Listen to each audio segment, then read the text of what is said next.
Guys, welcome to my YouTube channel नमस्ते history. आज हम पढ़ने जा रहे हैं सेक्टर्स ऑफ इंडियन इकोनॉमी के कुछ इंपॉर्टेंट क्वेश्चंस।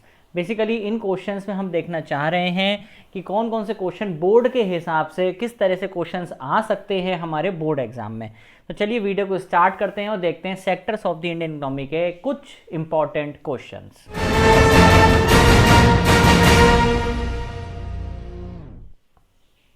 अब देखो, सबसे पहले क्या है, कुछ एमसीक्यूज देख रहे हैं आप जैसे स्क्रीन पे। तो पहला ही एमसीक्यू आपका क्या है, द सेक्टर्स आर क्लासिफाइड। देखो, मैंने पहले भी वीडियो बना रखी है sectors of the Indian economy की, आप ऊपर आई बटन पे क्लिक करोगे आपको सारी वीडियोस मिल जाएंगी। उसमें मैंने डिफाइन भी किया है पब्लिक सेक्टर और प्राइवेट सेक्टर, ये भी बताया है कि किस बेसिस पे इसको डिफाइन किया जाता है। ये क्वेश्चन एनटीएससी में भी पूछा जा चुका है, तो इसलिए इंपॉर्टेंट है कि ओनरशिप पे ये चीज डिफाइन करी जाती है। किस पे? Ownership of the enterprise. तो आंसर हमारा क्या आएगा? Answer is ownership of the enterprise. ठीक है, एक मिनट, पेन नहीं चल रहा हूं। हाँ, ownership of the enterprise, very important. Next है आपका production of A commodity mostly through the natural process. जहां नेचुरल प्रोसेस की बात आएगी वहां हमारा कौन सा सेक्टर इन्वॉल्व होगा? प्राइमरी सेक्टर इन्वॉल्व होगा। प्राइमरी सेक्टर याद है ना सबको, ऐसा सेक्टर जिसमें हम एग्रीकल्चर करते हैं, फार्मिंग करते हैं, फॉरेस्ट्री करते हैं, माइनिंग करते हैं। ये सारे सेक्टर कौन से हैं? प्राइमरी सेक्टर है। ठीक है, ये पहले ही वीडियोस में सारे क्लियर हो चुके हैं, आप वीडियो को जरूर देखिएगा।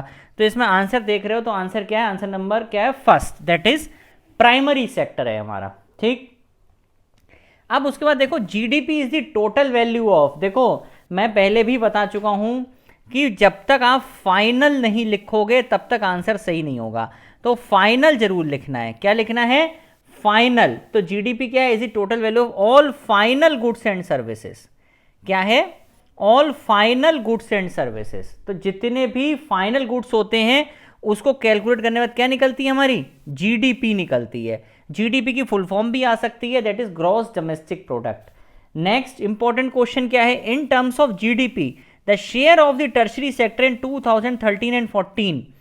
मैंने आपको वीडियो में पहले ही बताया कि टर्शरी सेक्टर सबसे ज्यादा जीडीपी में कंट्रीब्यूट करती है, और सबसे ज्यादा में कितना ज्यादा करती है मैंने उसमें लिखवाया है 49.1%। ठीक है, तो लगभग 49.1%, नियर अबाउट 50 to 60 के बीच में अप्रोक्सीमेट। ये याद रखना है कि टर्शरी सेक्टर में जीडीपी का शेयर हमेशा ज्यादा होता है और प्राइमरी सेक्टर में एम्प्लॉयमेंट का शेयर सबसे ज्यादा होता है। ठीक है, ये इकोनॉमिक्स का एक कंसेप्ट है, कोर कंसेप्ट है ये। ठीक, नेक्स्ट चलते हैं। अब कुछ ऑड वन आउट है और बताना है ऐसा क्यों है। कि जैसे मैं दे दिया टूरिस्ट गाइड, धोबी, टेलर एंड पॉटर, तो आपको इसमें लगाना है कि कौन जो है हमारा बेसिकली क्या है, एक ऑड वन है, मतलब इनमें से कौन अलग है। तो आंसर है टूरिस्ट गाइड। क्यों अलग है? बिकॉज ही और she is appointed by the government department, but tailor, धोबी एंड पॉटर ये अपना प्राइवेट काम करते हैं। ठीक है, ऐसा नहीं, टूरिस्ट गाइड भी आपके प्राइवेट होते हैं, लेकिन अब यहां पे बात करें धोबी, टेलर और पॉटर, तो इसमें आप ये देख सकते हो कि टूरिस्ट गाइड मोस्टली गवर्नमेंट का भी मिनिस्ट्री है टूरिज्म की। ठीक है, तो उसके हिसाब से टूरिस्ट गाइड को क्या माना गया है कि वो गवर्नमेंट डिपार्टमेंट का है।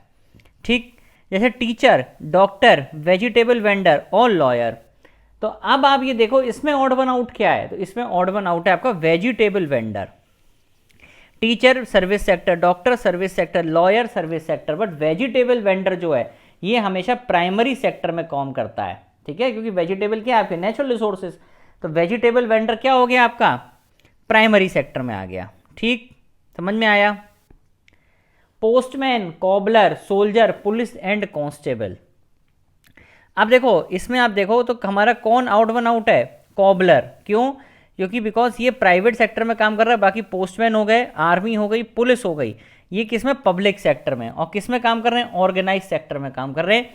और जबकि कॉबलर जो है वो अनऑर्गेनाइज सेक्टर में है। तो आप देख रहे हो किस तरीके से क्वेश्चंस आ सकते हैं बोर्ड एग्जाम में।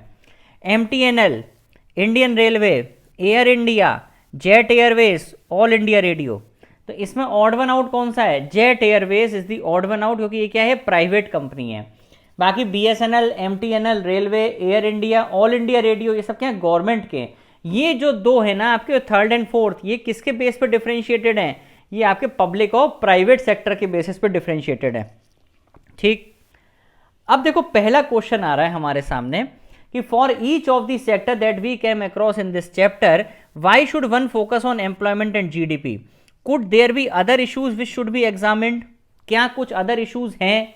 तो हाँ भैया हैं, हेल्थ केयर फैसिलिटी है, एजुकेशन है, पॉवर्टी है, फूड प्रोडक्शन है और नरिशमेंट है। अगर आपको 9th चैप्टर याद हो आप लोगों को, तो पीपल एज ए रिसोर्स का जो चैप्टर था उसमें आप देखते हो एजुकेशन है, ट्रेनिंग है, मेडिकल केयर है, रिमूवल ऑफ पॉवर्टी है, अनएम्प्लॉयमेंट है। आप ये सारी चीज़ें भी हमारे डेवलपमेंट में इंपॉर्टेंट हैं, ठीक है, समझ में आया बात? तो employment and GDP are the most important factor in the development of a country. Employment and GDP are used to calculate the overall productivity and national income. If a country has high employment rate, its GDP, national income, per capita income वो क्या होगी? Automatically high होगी। ये तो important चीज़ें तो हैं, लेकिन अदर फैक्टर्स भी हैं। तो भैया ये याद रखने, जितने अदर फैक्टर्स याद आ पाए वो सारे इंपॉर्टेंट हैं। हेल्थ है, एजुकेशन है, पॉवर्टी है, फूड प्रोडक्शन है और नरिशमेंट है, ठीक है। तो ये सारे क्या हो गए आपके? हेल्थ फैक्टर हो गए, सॉरी अदर फैक्टर्स हो गए जो कि हमारे डेवलपमेंट के लिए जरूरी हैं। कि हम एम्प्लॉयमेंट और जीडीपी को ही क्यों कंसीडर करें, ठीक है, हमें इन पे भी फोकस करना चाहिए। अब यहाँ एक इशू ये आ रहा है, अगर आप समझो, मैं आपको पहले भी बता चुका हूँ कि इकोनॉमिक ग्रोथ एक आपका छोटा कंसेप्ट है और डेवलपमेंट आपका बड़ा कंसेप्ट है।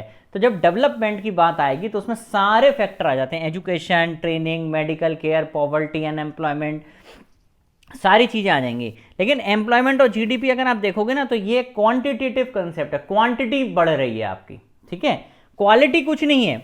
अगर किसी देश का एम्प्लॉयमेंट और जीडीपी बढ़ा है तो इसका मतलब ये नहीं वो देश डेवलप्ड है। हाँ, अगर उसके साथ साथ हेल्थ केयर फैसिलिटीज़ भी हैं, एजुकेशन भी है, गरीबी दूर कर रहे हैं आप, बहुत अच्छी आपकी फसल पैदा हो रही है, फूड प्रोडक्शन बहुत है, तो आप कह सकते हो कि हाँ आप एक डेवलपमेंट कर रहे हो, ठीक है।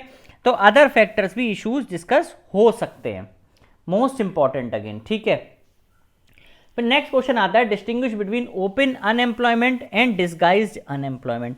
पहले डिस्गाइज समझते हैं, मैं पहले भी वीडियोस में बता चुका हूं।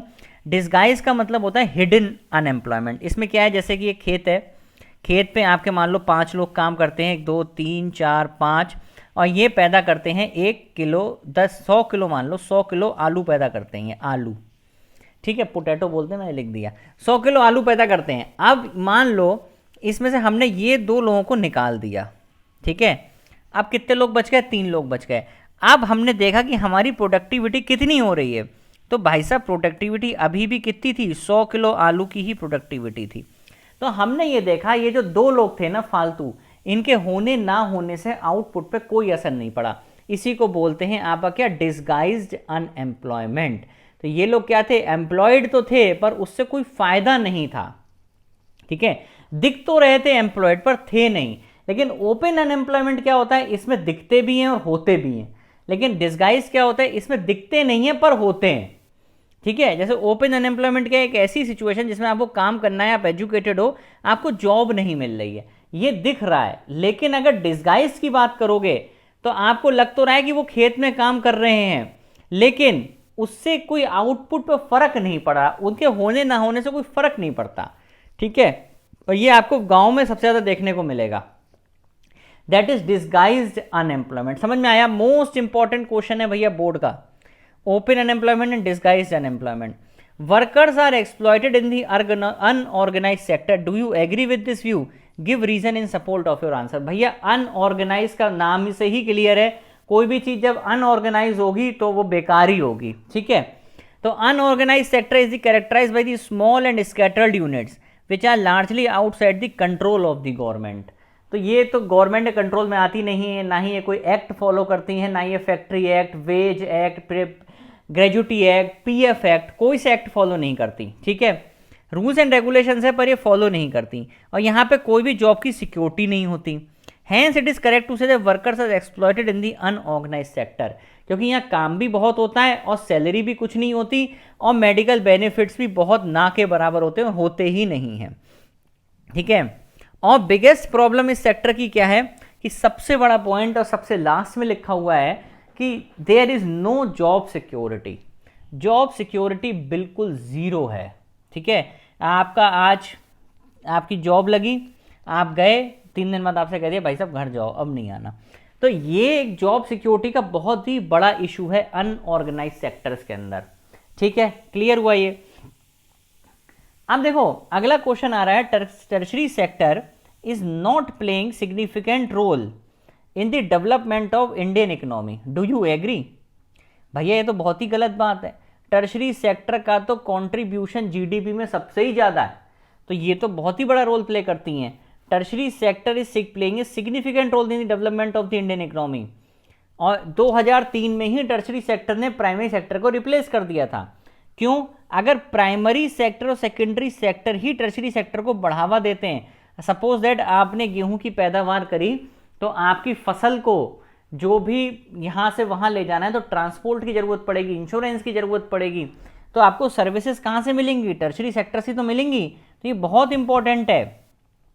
ये नेशनल इनकम में भी बहुत सारा, सबसे ज़्यादा कॉन्ट्रीब्यूशन है इसका नेशनल इनकम में, ठीक है। और एजुकेशन जो सबसे इंपॉर्टेंट है वो टर्शरी सेक्टर में आता है। Teachers tertiary sector, doctor tertiary sector, lawyer tertiary sector, वकील, जज, कोल्ड, ओला, उबर, जोमेटो, स्विगी, सारे टर्शरी सेक्टर। तो भैया ऐसा तो कह ही नहीं सकते आप। और ये सबसे ज़्यादा क्या देता है? एम्प्लॉयमेंट भी देता है आपको पूरे देश में। अभी भी कहानी ये है कि प्राइमरी सेक्टर में कंट्रीब्यूशन ज़्यादा है एम्प्लॉयमेंट का, लेकिन हाँ प्राइमरी सेक्टर में बेसिकली मेहनत ज़्यादा होती है as compare to tertiary sector की। क्योंकि अब आजकल पढ़े लिखे लोग हैं, कोई 12th पास है सपोज दैट, तो वो उसकी खेती भी है और एक तरफ उसे जॉब भी मिल रही है कॉल सेंटर में या कहीं पे भी, जोमेटो में या ओला में मिल रही है, कहीं पे कुछ भी मिल रही है। तो आप बताओ, आप अगर सिचुएशंस पे होंगे तो आप क्या लेना पसंद करोगे? क्या आप खेती करना पसंद करोगे या आप कॉल सेंटर में जॉब करना पसंद करोगे? ये सबका अपना अपना सोचना है। लेकिन भारत में अभी भी क्या है कि 51% से ज़्यादा लोग प्राइमरी सेक्टर में ही हैं, ठीक है। तो इस वजह से चीज़ें अभी भी टर्शरी सेक्टर में इतनी जॉब्स तो बहुत हैं पर लोग अभी उसमें इतने हैं नहीं, ठीक है। तो आई होप आपको वीडियोस अच्छी लगी होंगी, तो do like, share and subscribe my channel and thank you very much.